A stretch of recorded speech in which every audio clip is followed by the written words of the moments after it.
Good morning, everybody. It's Thursday, the 15th of October. I can't believe that we're already in the middle of October, and this is my first blue jean day since, oh my goodness, a lot of months ago. It's that kind of cool weather. It's not short weather anymore. So, yeah, we're going to move into fall.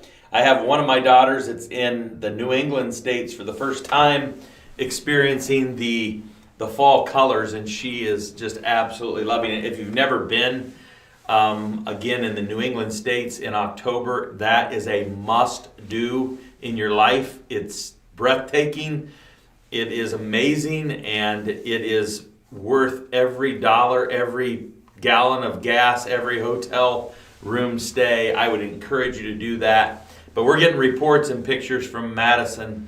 Michaela's in Jamaica. She's taking pictures of the ocean and an unbelievable view there. And I was just reminded through those two young ladies is that the heavens declare the glory of God, the firmament showeth his handiwork, Psalm 19, and just really how beautiful the world is.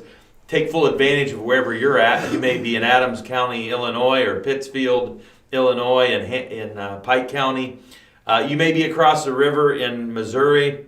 Wherever you are, make sure you take opportunity to not only view God's handiwork, but declare his majesty. This morning, we're going to talk about something that we're all too familiar with, and we don't yet generally see it from the perspective of an aspect of our life that makes us or creates in us a non-blameless person. And we find in Philippians chapter 2 the whole idea of being blameless. And so usually when I, as a kid growing up in church, or even maybe just through my studies going through seminary, when you think of blameless, you think of somebody that doesn't do things that are wrong morally, that you're found blameless. Like for a pastor's to be blameless, and so that they're not out cheating and stealing and lying, that kind of thing. Maybe it has some morality attached to it, but one thing that I don't associate blamelessness with, or being blameless, is my attitude. Like, do you think of blameless and then go, oh yeah, having a bad attitude or a good attitude? And yet what I find in Philippians chapter 2 is that very thing, is that being blameless is connected to someone's attitude, and that there is no room for you and I as believers to have a bad attitude. And so yeah, it's kind of a weird thing to think about. And yet I believe that it's so important for us this morning to get our minds around the idea that how we think and how we respond to the things around us really are the difference makers for our lives, with those that are believers, those that are lost, and then really for ourselves, for our own sakes. So Philippians chapter 2, verses 14 and 15 says this: do all things without grumbling or disputings, so that you will prove yourselves to be blameless and innocent, children of God, above reproach, in the midst of a crooked and perverse generation, among whom you appear as lights in the world. There's just a ton of things there that we could unpack, and we'll take a few moments to do those things. But the whole big idea is this, is that the believer is not to have a bad attitude. It's wrong. It's a sin to have a bad attitude. And how you go about carrying yourself in front of other people is critical to your testimony. And so oftentimes we get into a mode, I don't know about you, there's people that I end up going around and they complain, and that makes me want to complain. And I'm sure you've sat there in a conversation before and the whole thing turned into some big complaint and lament session. And oftentimes we see that in the platform of social media. We see that in our culture, is this whole idea of always complaining, always disputing, always grumbling. And that's not how we're to conduct ourselves as believers. And so when we break this down, we'll just look at two verses. Verse 14 is no complaining. That's the standard. It's a command. Do all things without grumbling and disputings. Grumblings, though, and I didn't know this until I actually did a little bit of study this morning, is grumblings has the idea of an emotional response, where disputings relate back to an intellectual response. So we all know that emotions can get into the way, or get in the way of how we think.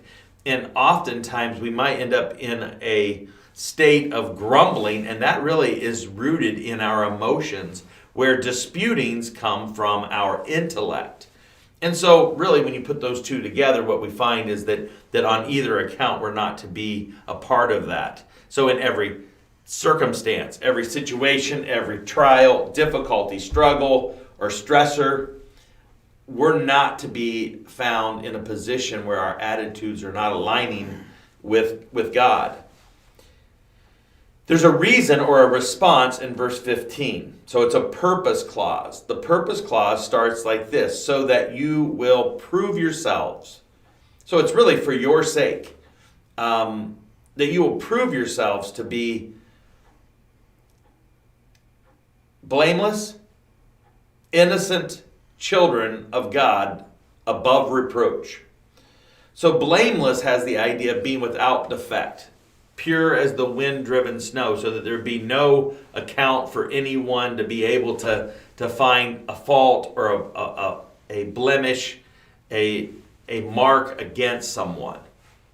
And then the whole idea of innocent means that it's unmixed. So it's the purest form of whatever it is. And so we can see that oftentimes we're tainted from the world, that we're mixed up into the world system, creating for us a persona that we are viewed as someone that disputes, grumbles, complains. And so he's saying this is the reason why that you wouldn't do that, is that you would be found blameless and innocent as children of God. We talked about last Sunday the whole idea that we're adopted sons and daughters of the living God. And so if you're adopted into God's family, which I pray that you are, then there's an attitude that we would maintain. There's a character in which we would follow after. That character would be Jesus Christ. That his life and his example to us would be lived out. We would live out our call. So do all things without grumbling or disputing, so that you will prove yourselves to be blameless and innocent children of God, above reproach, in the midst of a crooked and perverse generation, among whom you appear as lights in the world. What we know is that the word twisted comes from the word scolio, which is, you would probably know the word scoliosis. And so it has the idea of being twisted. It has an idea of being crooked. And we live in a world where up is down and down is up and left is right and right is left. And just the politics today, listening to the confirmation hearings again made me recognize yesterday just how crazy our world is.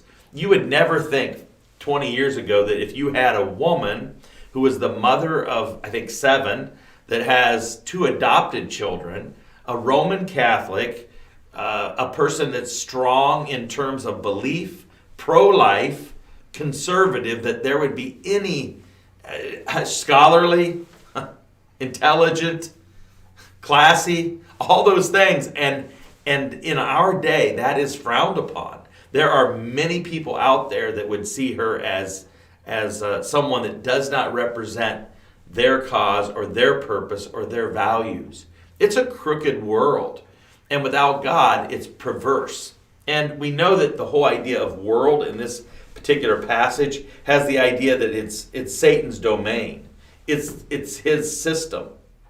And so the very last part relates to the benefit of living a life that's lived blamelessly, so that the world would see our good deeds, among whom you appear as lights in the world. So we think of Matthew chapter 5, verses 13 through 16, the salt and light passage. And in Philippians 2, it's saying the same thing, but the emphasis is in our attitudes. You can carry yourself in such a way that your attitude is a light to the world. And I think that you know those people, you've met those people, that how they carry themselves is positive. It's encouraging. It's not negative. It's not grumbling. It's not complaining. But rather it's an attitude that others desire to really mirror or to be around.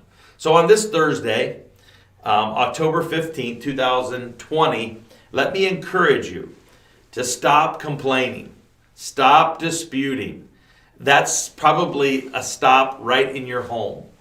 That the person that you may go to, your mate, your husband, your wife, your children, your grandchildren, that you stop complaining, that you stop grumbling, and take on the attitude of your new life in Christ, that you would be blameless, innocent as a child of God, so that not only for your sake you are built up, but for everyone else's, whether they're believers or unbelievers. So attitude is a big thing that we all need to work on every day. Have a great day, and we'll see you this weekend.